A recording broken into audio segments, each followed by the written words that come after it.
Numerical one, कोई सा भी पकड़ लेते हैं, पहला ही पकड़ लेते हैं। क्या कह रहा है? A wire of length है,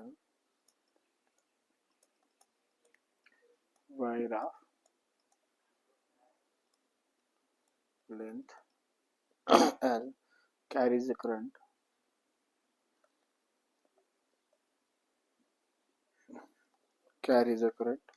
I। कितना करंट दे रहा I along किस डायरेक्शन में भाई? along the x-axis, along the x-axis।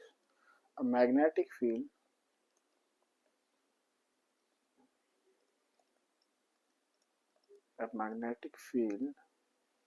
कितना है? B वेक्टर इक्वल्स टू कितना गिवन है देख लेना। B vector is equals to B not I cap plus J cap plus K cap. मतलब ये स्पेस में है ना, मतलब ये स्पेस में है। Tesla exist in space, Tesla exist in space। ठीक। Find the magnitude of the magnetic force on the wire। Find the magnitude of force on the wire। Simple सा, बहुत सिंपल सा क्वेश्चन, बहुत सिंपल सा। Solution देख लो, solution में क्या होगा। एक वायर पर जब हमारे पास वो करंट I कैरी करता है और उसको अगर हम मैग्नेटिक फील्ड में लगाते हैं तो उसके ऊपर फोर्स कितना होता है। कल ही हमने किया कि एक करंट कैरिंग कंडक्टर अगर हमारे पास मैग्नेटिक फील्ड के अंदर है कुछ इस प्रकार से, और करंट हमारे पास यहाँ से यहाँ जा रही है, यहाँ से यहाँ जा रही है, कोई इश्यू नहीं है अभी, लेकिन इन दोनों के बीच का एंगल कितना है? थीटा है। तो फोर्स कितना होता है? F is equal to ILB sine of theta. अगर मैं इसको और ज्यादा आगे मॉडिफाई करूं तो F is equal to IL vector cross B vector, है ना, क्योंकि मेरे पास LB साइन ऑफ थीटा है, A vector cross B vector. अब मेरे पास क्वेश्चन में जो चीज गिवन है, एक तो लेंथ गिवन है जो करंट कैरी कर रहा है अलोंग एक्स एक्सिस, ठीक है, और ये मैग्नेटिक फील्ड है। करंट कैरी कर रहा है अलोंग एक्स एक्सिस, मतलब उसका हमारे पास जो एल वेक्टर है वो किस में होगा? एल वेक्टर जो हमारे पास है, लेंथ जो वेक्टर डिस्प्लेसमेंट है वो एल आई कैप होगा। एक्स एक्सिस में तो आई कैप रहता है ना, है ना, ठीक है। और मैग्नेटिक फील्ड जो हमारे पास गिवन है, मैग्नेटिक फील्ड जो गिवन है B vector is equal to B not I cap plus J cap plus K cap. Therefore हमारे पास जो फोर्स होगी एफ वेक्टर जो होगा वो किसके बराबर होगा? I L vector cross B vector के बराबर। तो डाल दो वैल्यू। आई तो हमारे पास आई ही गिवन है ना, तो आई एल कितना आया सर हमारे पास? एल आई कैप, एक वेक्टर ही आया।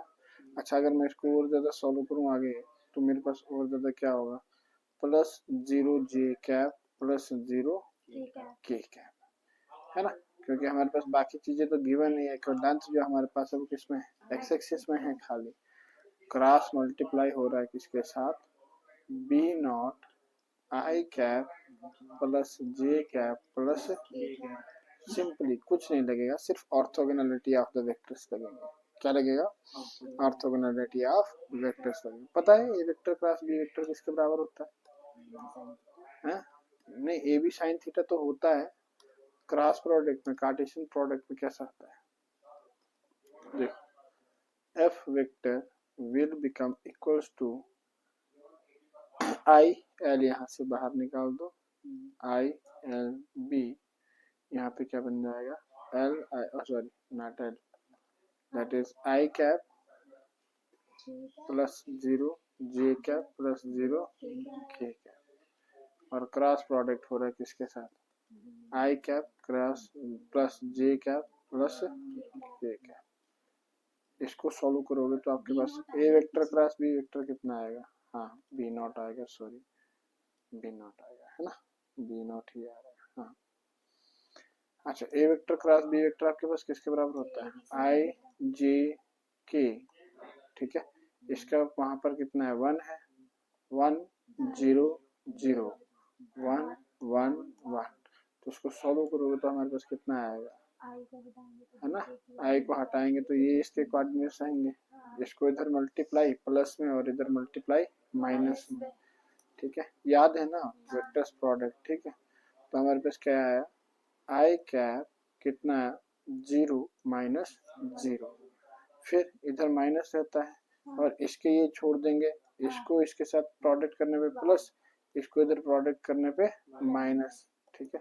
तो करो product, minus J into 1 into 1 1 minus 0 plus K cap, और के छोड़ने होंगे, के छोड़ने होंगे, जब के हम छोड़ेंगे तो हमारे पास क्या आएगा, अरे यार पकड़ना,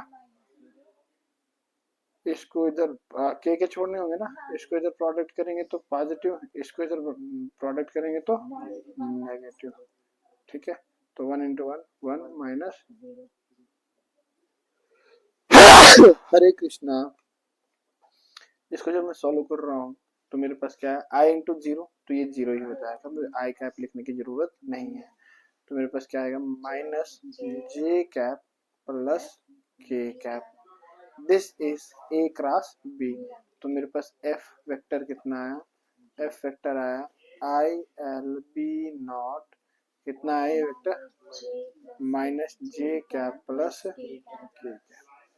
अब मुझे, हमें ये भी पढ़ा है वेक्टर हटाना है, मैग्नीट्यूड निकालना है, तो आर वेक्टर अगर हमारे पास है एक्स आई कैप प्लस वाई जे कैप प्लस जेड के कैप, याद करो पिछले साल का वेक्टर का, तो आर स्क्वायर जो हमारे पास होता है वो होता है x square plus y square plus, तो आर का मैग्नीट्यूड हमें क्या निकालने के लिए बोला है क्वेश्चन में, क्वेश्चन में निकालने के लिए बोल रहा है ना, find the magnitude of the magnetic force, force on the wire, तो हमें मैग्नीट्यूड निकालना, तो जब मुझे मैग्नीट्यूड निकालना तो इसको वेक्टर हटाना पड़ेगा, जब वेक्टर हटाऊंगा तो मेरे पास क्या आएगा, under root x square plus y square plus z. अब इसमें एक्स कितना है 0, वाई कितना -1 एंड जेड कितना है 1, तो ये कितना हो जाएगा हमारे पास, then this will become is equal to, ये ब्रैकेट को मैं सॉल्व कर रहा हूँ, ये आ रहा है -1 का स्क्वायर, -1 का स्क्वायर प्लस 1 का स्क्वायर, वाई की जगह पे क्या है -1 है ना, और जेड की जगह पे 1, ठीक है, और इसका होल अंडर रूट, ठीक है, दिस विल बी आर। तो यहाँ से r कितना हो जाएगा, -1 का स्क्वायर 1 और +1 का स्क्वायर 1, तो this will be under root 2। तो भैया ये सब वैल्यू डालने पे मेरे पास जो फोर्स आया वो कितना आया, आई एल बी नॉट, और इसकी जगह पे क्या है अंडर रूट 2। अब ये हमारे पास यहाँ पे, ये हमारे पास वेक्टर हट जाएगा क्योंकि मैंने मैग्नीट्यूड निकाला, क्या निकाला, which is the required expression for the force, ठीक है, ये हमारे पास फोर्स होगी एक उसमें आंसर, ठीक है, समझ में आया, बढ़िया था। अगला क्वेश्चन करें, अगला क्वेश्चन कोई भी पकड़ लेते हैं, यही पकड़ लेते, थोड़ा सा डिफिकल्ट पकड़ लेते हैं। क्वेश्चन क्या बता रहा है, क्वेश्चन को समझ लेना, क्वेश्चन नंबर 2 कहता है horizontal wire of 0.1 metre long, horizontal wire, horizontal wire कितना है 0.1 मीटर लॉन्ग है, carries a current of 5 ampere, carries a current CWRE and a current of 5 ampere, 5 ampere, find the magnitude, ठीक है, 5 ampere full stop, find the magnitude the magnitude and direction of the magnetic field of the magnetic field, which can support magnetic field which can support the weight of the wire, the weight of wire, support the weight of wire, assuming wire, कितना weight है, assume करना है that assuming कहाँ गया its mass is that its mass mass is 3 into 10 की range power 10 power -3 kg पर metre. ये चीज बहुत इंपॉर्टेंट है, तो इसको मैं आगे लिख देता हूँ। कितना है 3 into 10 to the power -3 kg per meter kg पर मीटर। ठीक है भैया, देखो क्वेश्चन बहुत मजेदार है। क्वेश्चन क्या कह रहा है कि एक हॉरिजॉन्टल वायर है, हॉरिजॉन्टल मतलब पैरेलल टू द ग्राउंड। तो सर अगर ये आपका ग्राउंड है, अगर ये आपका ग्राउंड है तो एक वायर है जो कि ऐसा है, हॉरिजॉन्टल है, पैरेलल टू द ग्राउंड, ठीक है। और इसका जो लेंथ है यहाँ से लेकर इसका जो यहाँ से लेकर इसका जो L है वो है हमारे पास 0.1 मीटर, ठीक, यहाँ तक 0.1 metre. Carries a current 5 ampere. इसके अंदर का जो करंट फ्लो कर रहा है, मान के चलो अगर ऐसे है तो ये करंट जो है वो कितना है, आई कितना है इसके अंदर से 5 एम्पीयर का करंट चल रहा है। Find the magnitude and direction of the magnetic field which supports the, अच्छा वायर, ठीक है भाई। देखो इसका मास जो पर यूनिट लेंथ है, m पर यूनिट लेंथ, मास पर unit length is equal to 3 into 10 to power -3 kg metres में ना, ठीक है। SI में है तो हम इसको कोई भी हाल हजत नहीं करेंगे। अब एक बात का ध्यान दो कि मैग्नेटिक फील्ड कैसा होना चाहिए। ये क्या होगा, ये वायर हमारे पास, इसका मास है, ये सर मास है इसका। मास मेरे पास कितना होगा इसका, पहले बताओ कि मास कितना होगा। चलो उसके बारे में ही पहले डिस्कस करते हैं। टोटल अगर मास हमारे पास 3 into 10 to power -3 है तो पूरा मास कितना हो जाएगा पर यूनिट लेंथ में हमारे पास इतना है। मतलब मैं ये बता रहा हूँ कि एक एप्पल का रुपीज जो है वो, एक एप्पल का मास जो है वो 50 ग्राम के बराबर है। तो 100 एप्पल का मास कितना होगा 50 into 100, ठीक है। तो यूनिट का अगर मैंने देखा, एक यूनिट मतलब 1 का अगर 50 है तो 100 का कितना होगा 50 रुपये 100।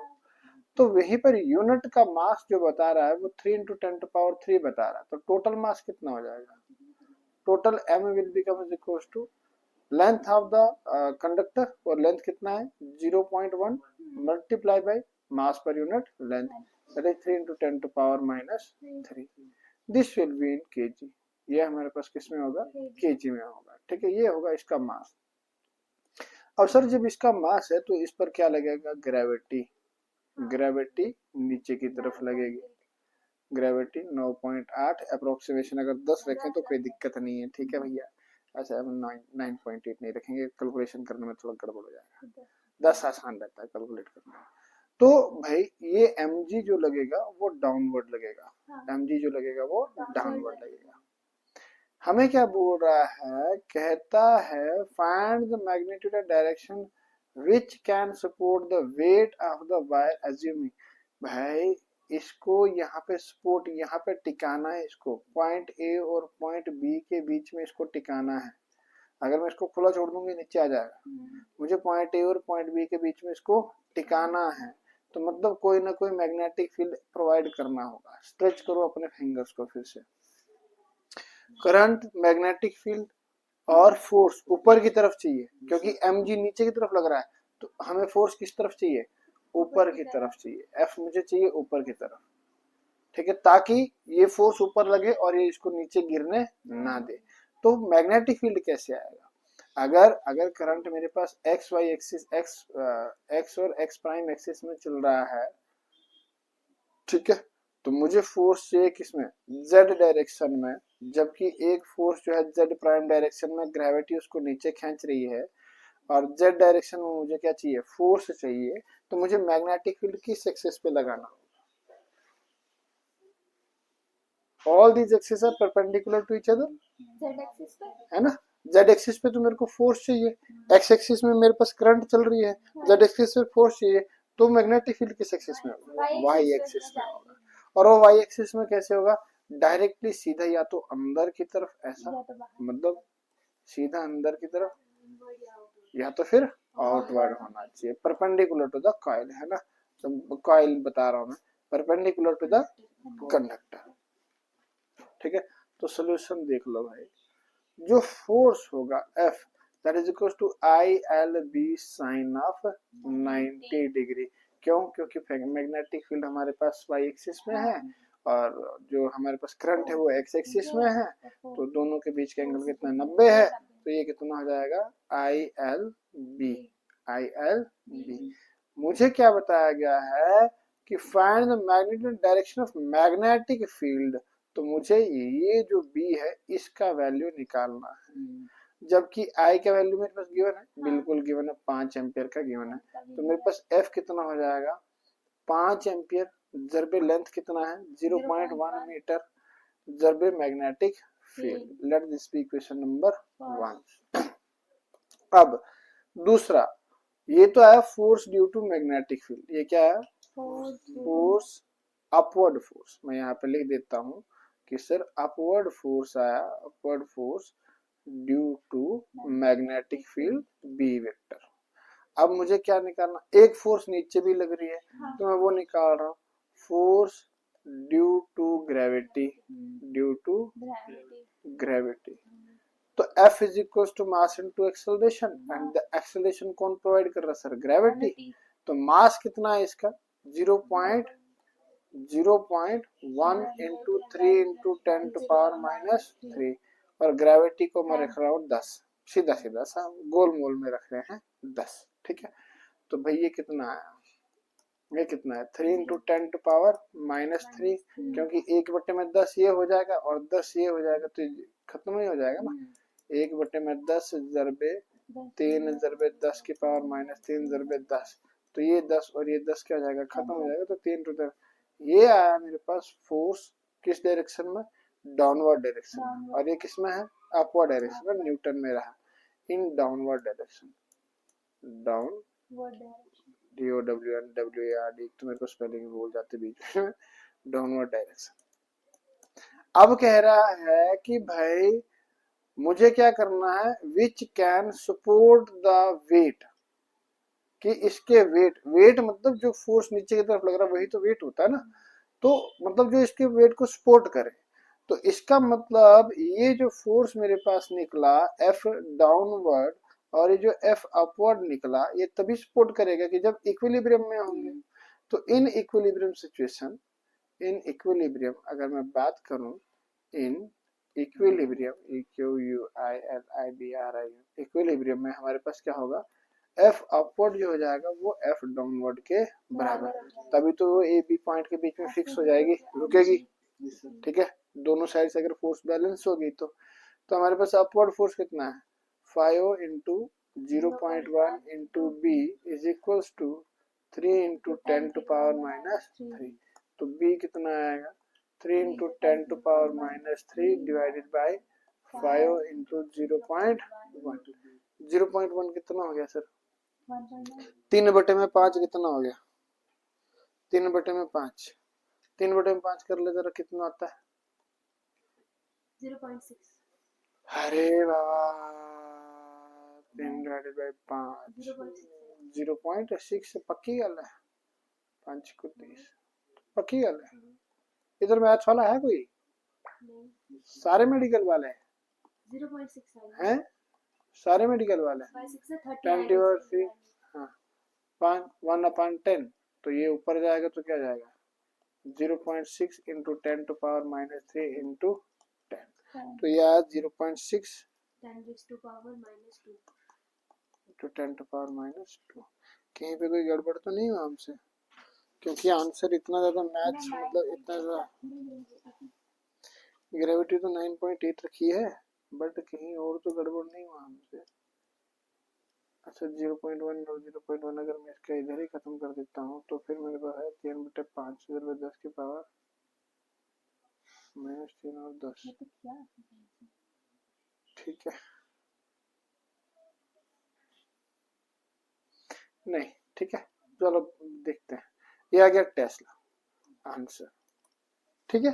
बात ये है कि भैया ऐसा है कि मेथड यही है, कोई गड़बड़ हुआ हो तो आप देख लेना इसको, ठीक है, कैलकुलेशन में अगर कहीं पे गड़बड़ हुई हो तो देख लेना, ठीक है। अगला कोई क्वेश्चन पकड़ते हैं इसका, लेकिन बहुत लेंथी क्वेश्चन लिखने में टाइम निकल जाएगा हमारा। अच्छा, अगला क्वेश्चन हमारे पास, इसमें based on the force between parallel current carrying conductors है ना। तो हमारे पास क्वेश्चन नंबर 1 मान के चलो, क्वेश्चन नंबर 1 या 2, कितने 2 निकाले हमने, तीसरा है ना। तो तीसरा क्वेश्चन कहता है कैलकुलेट द फोर्स पर unit length on a long straight wire carrying current of 4 ampere due to a parallel current 6 ampere distance है 3 सेंटीमीटर। कुछ भी नहीं, बहुत सिंपल है, ठीक है। इसको मैं नहीं करूंगा कि करना है, चलो कर लेते हैं। कैलकुलेट द फोर्स, बताओ देख के बताओ। कैलकुलेट द फोर्स पर unit length on a long straight wire पर unit length on a long straight wire carrying current of 4 ampere carrying current is equal to 4 ampere due to parallel wire carry 6 ampere current 6 ampere का current. distance between the wire distance between the wires is 3 centimetre. दोनों wires के बीच का जो distance है वो कितना है, 3 centimetre है। क्वेश्चन को भाप लो क्या कह रहा है। ये हमारे पास कंडक्टर नंबर 1, ठीक है, दोनों पैरेलल है। कल ही हमने ऐसा क्वेश्चन किया, इसकी थ्योरी, अरे इधर देखो, ये हमने कल किया, ठीक है। कहता है ये दो करंट कैरिंग कंडक्टर है, कंडक्टर ए में से जो करंट फ्लो कर रहा है I1 वो कितना है, 4 एम्पियर के बराबर है। और कंडक्टर बी में से जो करंट फ्लो कर रहा है 6 एम्पियर है। डायरेक्शन बताया कहीं पे, डायरेक्शन नहीं बताया, ठीक है, डायरेक्शन नहीं बताया। इन दोनों के बीच का जो डिस्टेंस है वो कितना है, ये गिवन है। हमने कल ही पढ़ा है कि force between two parallel current carrying conductors, कितना फोर्स होता है। पहले तो देखो ये हमारे पास है, ये क्या करेगा, मैग्नेटिक फील्ड जनरेट करेगा इस पॉइंट पर। तो मैग्नेटिक फील्ड कितना होगा मैं वो बता देता हूँ, थोड़ा सा रिवाइज भी हो जाएगा आपको। तो मैग्नेटिक फील्ड कितना हो जाएगा, B1 जो हो जाएगा, जो मैग्नेटिक फील्ड प्रोड्यूस करेगा म्यू नॉट I1/2 पाई R। तो R कितना है, 3 सेंटीमीटर है, ठीक है। ओके, ठीक है। तो अभी हमारे पास फोर्स देखना है, तो फोर्स कितना होगा, magnetic field B ILB sine theta है ना, ILB sine theta, ILB sine theta, ठीक है। अच्छा, L पर यूनिट लेंथ बता रहा है, तो L कितना हो गया 1। तो I फोर्स किस पे देख रहा हूँ, सेकंड पे, तो सेकंड हो जाएगा। मैग्नेटिक फील्ड कौन प्रोड्यूस कर रहा है, फर्स्ट प्रोड्यूस कर रहा है। और साइन ऑफ थीटा कितना है, करंट जो सेकंड में फ्लो कर रहा है और मैग्नेटिक फील्ड जो है, इन दोनों के बीच का एंगल कितना होगा, 90 डिग्री है ना। तो ये हमारे पास F कितना जाएगा, I2 म्यू नॉट I1/2 पाई R। तो ये हमारे पास इक्वेशन निकला। तो अगर मुझे फोर्स देखनी है तो देयरफॉर F हमारे पास कितना हो जाएगा, देयरफॉर F जो हमारे पास हो जाएगा म्यू नॉट I1 कितना है 4 मल्टीप्लाई बाई I2 कितना है 6 डिवाइडेड बाई 2 पाई, और R कितना 3 सेंटीमीटर है, तो 3 × 10 की पावर -2, 3 × 10 की पावर -2, ठीक है। तो यहाँ से अगर मैं सॉल्व करूँ इसको आगे, म्यू नॉट की value mu not 4 pi into 10 to power -7 into 4 into 6 divided by 2 pi into 3 into 10 to power -2, 2 1 ज़ा 2, 2 2 ज़ा 4, पाई और पाई गायब हो गया, 3 कम 3, 3 दूनी 6, तो 2 दूनी 4, 4 चौको 16। तो F कितना आया 16 ज़रबे 10 की पावर -7 ज़रबे 10 की पावर -2, तो ये आ गया 16 ज़रबे 10 की पावर -5, 5 5, ठीक है, न्यूटन -4। आप लोग यहाँ पे देख के बता रहे हैं ना, तो -4 ऐसे नहीं होगा, तो माइनस से एक पॉइंट चला दो। F इज इक्वल टू 1.6, ठीक है। अगर बुक के साथ मैच करना है तो 10⁻⁻4 न्यूटन आंसर। 10⁻⁻5 है, एक हटा दो तो 10⁻⁻4 और -1 को नीचे लेके जाओ तो 10⁻⁻4/10, और वो अपॉन 10 तो 1 पॉइंट यहाँ पे लग जाएगा, ठीक है। ओके, एक दो क्वेश्चन और करें, टाइम क्या हुआ, कोई बात नहीं, एक दो क्वेश्चन कर लेते हैं।